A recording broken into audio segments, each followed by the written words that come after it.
C0, C0, C0, C0, C0. Why are you the only one at C3, Shenhe?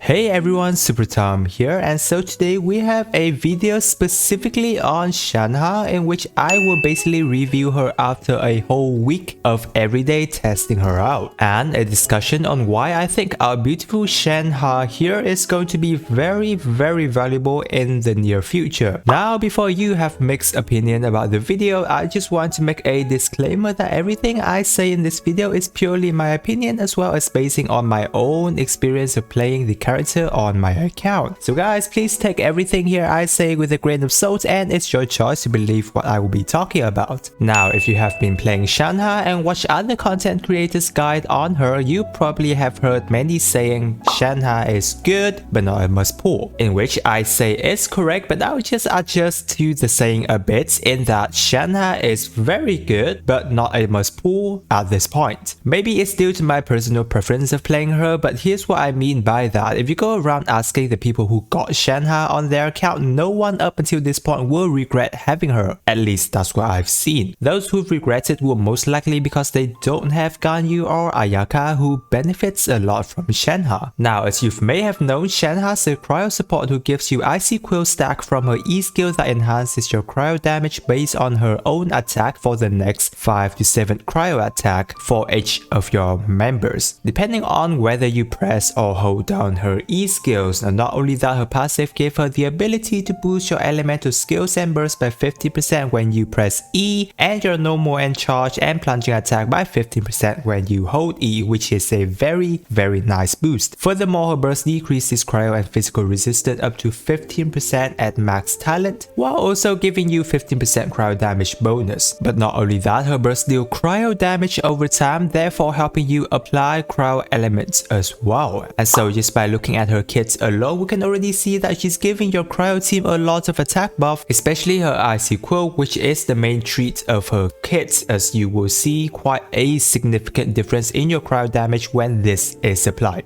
However, Shenhe is not an easy character to use, especially at C0, unlike other buffer characters like Bennett, Kazuha, or even Kyocera, in which their buff has a certain period of time to it. Shenhe's buff is limited to the number of quills, which is 5 or 7 quills. It does last for a certain period of time, like 10 to 15 seconds, but you will usually use up all the quills within like 3 seconds or something. And that is where team rotation comes in, and it will make a big difference in your dealing maximum damage with Shenhe on your team. Now, I won't go through Shenhe's team and rotation in this video, but I got a whole separate video going in depth in this if you want to check it out. So as you've seen at the start, my Shenhe is currently at C3. Did I get lucky or got 2 Shenhe in a row? Nope, I deliberately went for her C3, as there are a couple reasons why, in which I will tell you in later part of this video. Now, Shenhe C1 and C6 are the biggest jump from her playstyle and ease of use. From what I can see, the difference between Shenhe C0 to her C1, I will have to admit guys, is pretty big. But it is not to say that C1 is a must guys. Shenhe as C0 is already super good if you've got her. Now, what C1 does is it basically gives you another E skills, and the moment you unlock her C1, you will find yourself smiling at how much better she is in terms of gameplay and the buff she gives to her team. Because with this one additional E skills, it helps Shenhe with generating her more particles, resulting in easier burst time, especially if you're lacking in energy recharge. It also makes your team rotation a lot easier, and I seriously mean like a lot,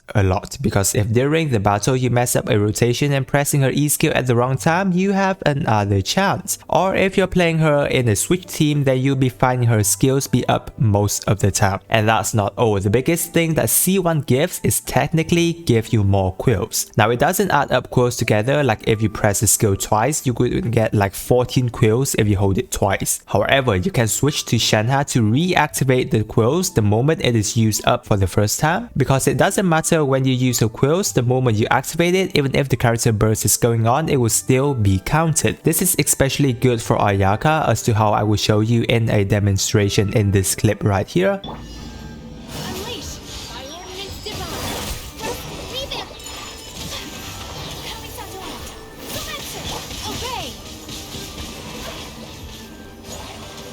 So what I did was I set up Shenhe's quill, then going into Ayaka's burst. However, once I see the quills ran out, I immediately switch back to Shenhe, tap her E skills, and Ayaka's burst damage goes up again. So guys, just adding another E skill to Shenhe changes her playstyle a lot. Her C2 is also very good. If you have it, it gives her another 6 seconds to her burst, now has 18-second burst uptime while her cooldown is 20 seconds. So if you have enough energy recharge, you'll be basically having her burst up all the time. Now it also gives your cryo damage a 15% crit damage increase. I'd say that's a worth of artifact substats right there if you're not too lucky with artifacts, but either way that is a very decent bonus that C2 gives. C3 isn't too much of a needed, but it is a decent boost to her E skill nonetheless, since it gives 3 additional talents level to her E, and if you crown Shenhe now, the bonus damage she gives is basically 97% of her attack. That's basically her whole current attack to the team. Here's a clip of me using the team at C0 versus when I was at C3.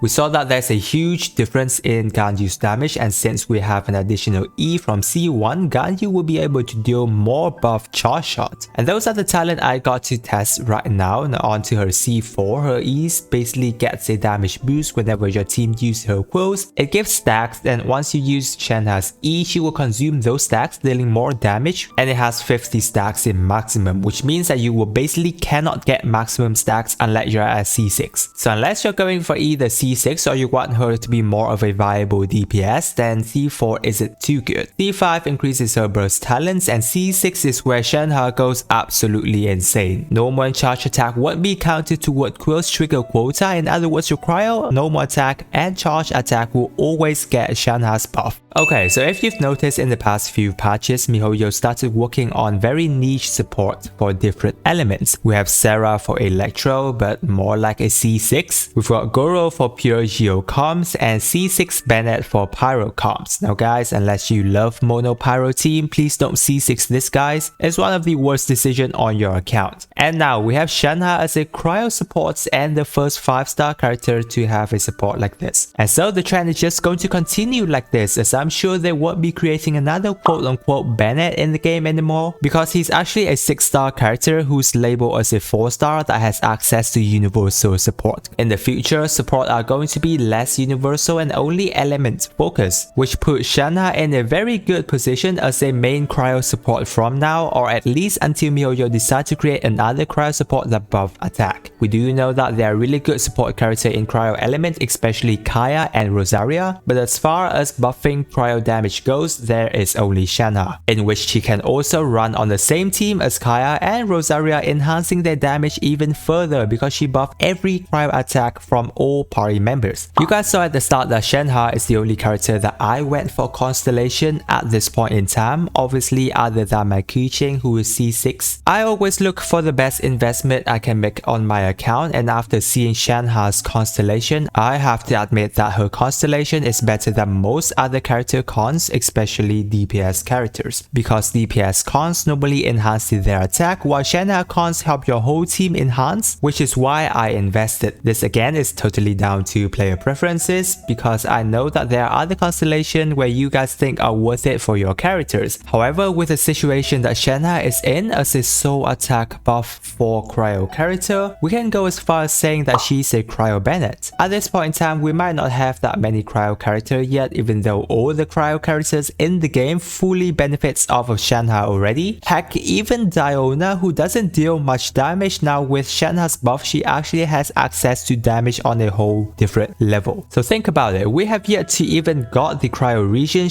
Naya, or let's look at a shorter term, Ayato for example. Who would I say surely going to be a cryo character unless MiHoYo deliberately changes his element? Who knows, right? I'm sure he will benefit a great deal from Shenhe. Furthermore, with a combination of Shenhe and Chongyun, one who buffs cryo damage and the other whose E skills infuses cryo damage, many fun team comp has now arisen. And at the top of my mind, I can already see cryo Yu-Peng and cryo Zhongli dealing insane numbers now, which is really fun as you get new playstyle to the game, plus it benefits players who love Yu-Peng and Zhongli as a character. So there you go, Shenhe also find herself viable on other characters on different elements. And so guys, I'm sure as more and more cryo character comes, Shenhe will be the first character that comes to mind when you're looking for a cryo team. Obviously because she's a pure cryo support. Now here's a quick showcase of how my teams are doing with Shenhe support.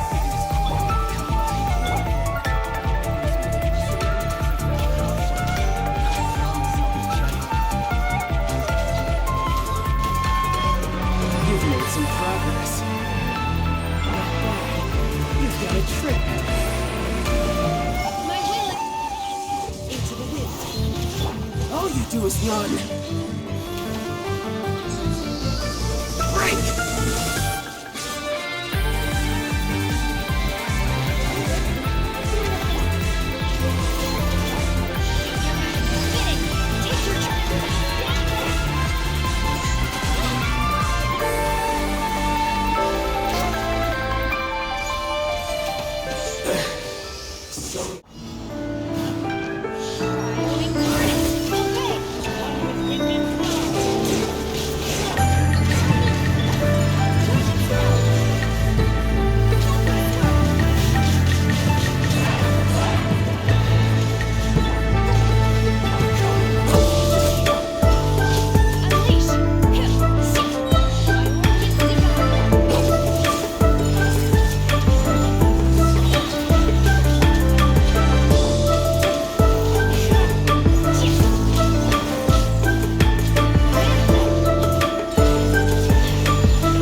And so here are some of my final thoughts on Shenhe to wrap things up. Is that she's not a must pull at this point in time, however you will see a difference in your cryo team if you have her, because even for free to play players you should have Kaya, Diona for free if you've played the event that gave free Diona, and Rosaria if you pulled on a couple banners. Those are free to play characters who greatly benefit from Shenhe being in the team. Her Constellations are really good and worth the investment if you have the ability, but C0 is already enough. Shenhe might be player preferences at this point, but I can definitely see a lot of usage for her in the future. Plus she's a really fun character to play as her animation from her skills and burst feels very smooth, and her character designs is absolutely gorgeous. So guys, that was quite a long video, but I just wanted to make a dedicated video talking about Shenhe after having played her for a while. I love to hear what you think about Shenhe down in the comment section. Now if you have her and was wondering about Shenhe's team comp, then I have a whole video talking about this for you to check out. If you enjoyed the video guys, be sure to subscribe to my channel for more of my Supra Genshin guides, tips and tricks and builds. With that, I wish you a Supra day and I will see you on the next video.